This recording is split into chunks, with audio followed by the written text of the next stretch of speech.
Hi guys, Sandy here, and today I am scrapbooking this old photo of me when I was a little girl with my grandfather, whom I call Pop. We were fishing off of Miss Jane Rowe's backyard, and we were catching catfish.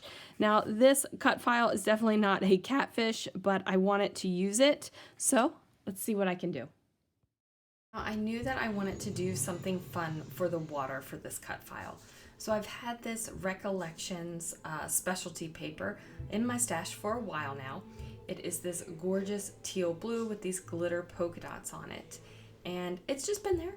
And you know, you buy those specialty papers on the cheap and you think that you'll definitely use them, and it's been in my stash. So obviously it was just waiting for this one sweet moment, and that is to make my fishbowl layout. So I go ahead and trace it, and I'm tracing it upside down, and I'm also tracing my cut file upside down. So ultimately my fish is going to be facing to the left, so when I'm tracing him, he's facing to the right. Does that make sense? I hope that makes sense. So I just go ahead and cut out around my tracing, and I just use a pencil, nothing fancy. I prefer to use a pencil because if I accidentally write over top of my cut file, I haven't permanently damaged it. I can erase it, no problem. If I had used a pen or a marker, I might get some of that permanent ink on to the cut file, and I don't want to do that. So this is where I realized that the cut file is too big. I actually don't want the top of the fishbowl to have this water look to it, because your fishbowl does not get filled up completely to the rim. So I'm just going to go ahead and trace that line there and cut that bad boy off, and then you will see that my fishbowl only is filled with water to the water line, which is probably a good thing, right? Right. I'm thinking it's a good thing. And then I want the surface of the water to look a little bit different.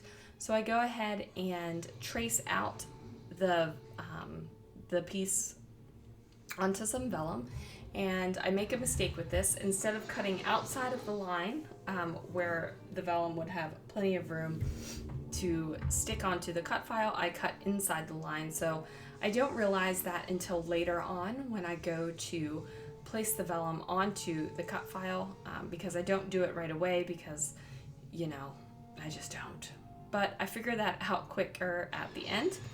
So I decide to I went with this orange and this burgundy color, and I went with that because the photo that I'm scrapbooking is an old photo, and I actually think it's a photo of a photo, and it definitely looks older and it definitely looks vintage, and I have this bright blue fishbowl, and I felt like I needed to bring the photo kind of into the cut file. I felt like they needed to kind of match up.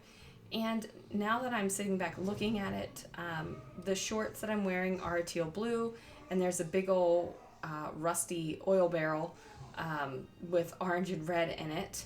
And yeah, so the colors coordinate. Didn't mean to do that. Didn't even do it on purpose. Didn't even realize that the colors coordinated like that until I'm doing this voiceover with you right now. Now, this little fish needs his eyeball. He needs to be able to see, and I just think that that's adorable. Now, I'm not going to make you watch me back the entire cut file, but it is backed now, and there it is.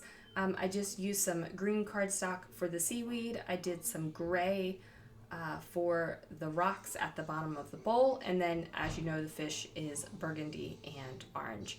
So I grab my Oceans of Color sequence from Spiegelmom Scraps, and I'm going to use those to fill up the bubbles because I want the bubbles to be something special. I already have all this glittery business as the fishbowl, so the bubbles need to be something even more special than the glittery business. And what is more special than glittery business?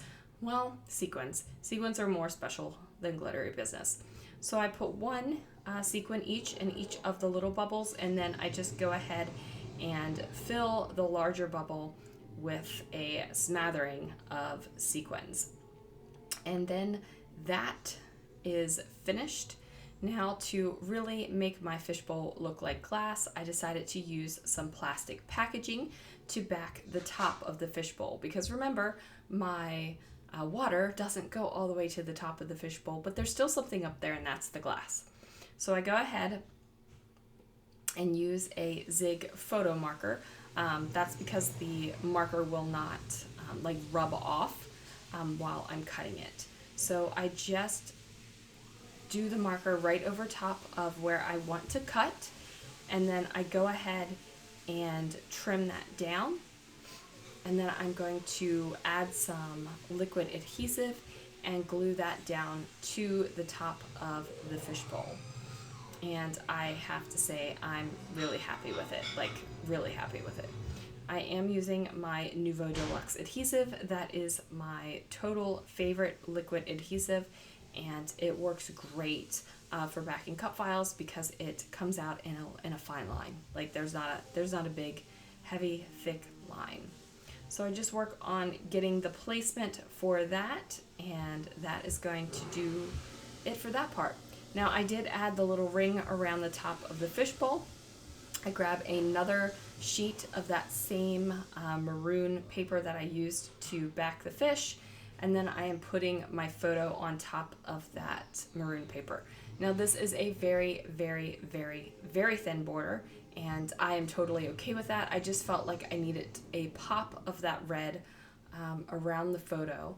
Just again, because this is a big bright cut file and an old photo, I just wanted them to match up.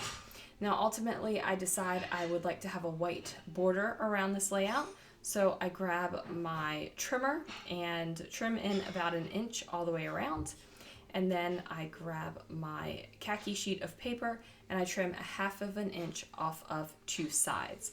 So what that's going to do is allow me to have a white border about 1 inch, or I'm sorry, 1/4 inch all the way around.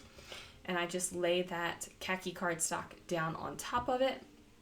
And then I am going to do what I always do when I have paper joins on the back sheet of a layout, or brad tines that poke through, or staples, or anything that pokes through the back of the layout where it doesn't give it a nice smooth surface. I take some washi tape and I just cover it up. Now I do keep a roll of washi tape for this exclusive purpose on my desk. It has its own little washi tape dispenser, and I just make sure that that is always available to me because it's really important for me to have these smooth surfaces on the back of my layouts. I do off-center the fishbowl ever so slightly to the left. That's just so my entire photo will fit on the page and I don't cover up really too much of the cut file whatsoever. So I'm really worried about making this bright cut file work with this old vintage photo. Ultimately, I think it does work. So I just want them to be like one cohesive unit. So I grab these thickers. These are old thickers, and I just spell out the words fishtails, and that is tail like a fish tail, not a fishtail story. Even though I could have gone either way, I just liked the way with the TAILS way. I thought that was cute. Now, because of the font of the letters, I kind of bounce the letters around a little bit. Like right now you see them, they're very straight, and then ultimately I decide I would like to bounce them around and have them kind of clustered together as the title instead of 2 straight lines. And I like the way that that turned out. I think it's cute. I do grab a couple more sequins and put down some Nouveau Deluxe adhesive and just dot those sequins down here around the title. And that's just to bring the sparkle down a little bit and bring your eye to the title because it's down here like off to the side in the corner. So I just wanted you to be able to see that. And then I ultimately decide to put my journaling on the left hand side down here, and it says, "Oh, the fun of catfishing with Pop." that is like actual catfish in the water, like not catfishing. I mean, duh, but seriously.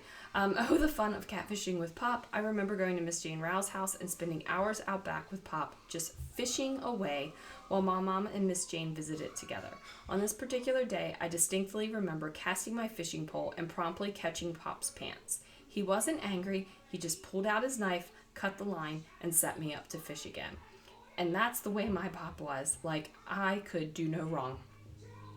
I caught his pants, and I caught his pants, and he was just like, "It's okay, sweetie," and he just fixed my line for me and let me fish. I just have great memories with my Pop doing that, so I just wanted to make sure that this was documented.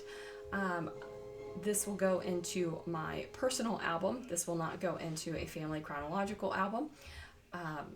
And I'm really excited that I was able to do this layout because I haven't done a lot of scrapbooking of me when I was a kid, and my Pop is gone now. So this layout just kind of warms my heart.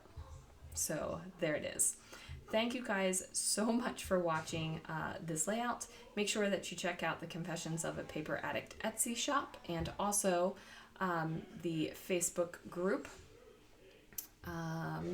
I believe cut file release just happened. This is from the March release though. I will see you guys again real soon for another video.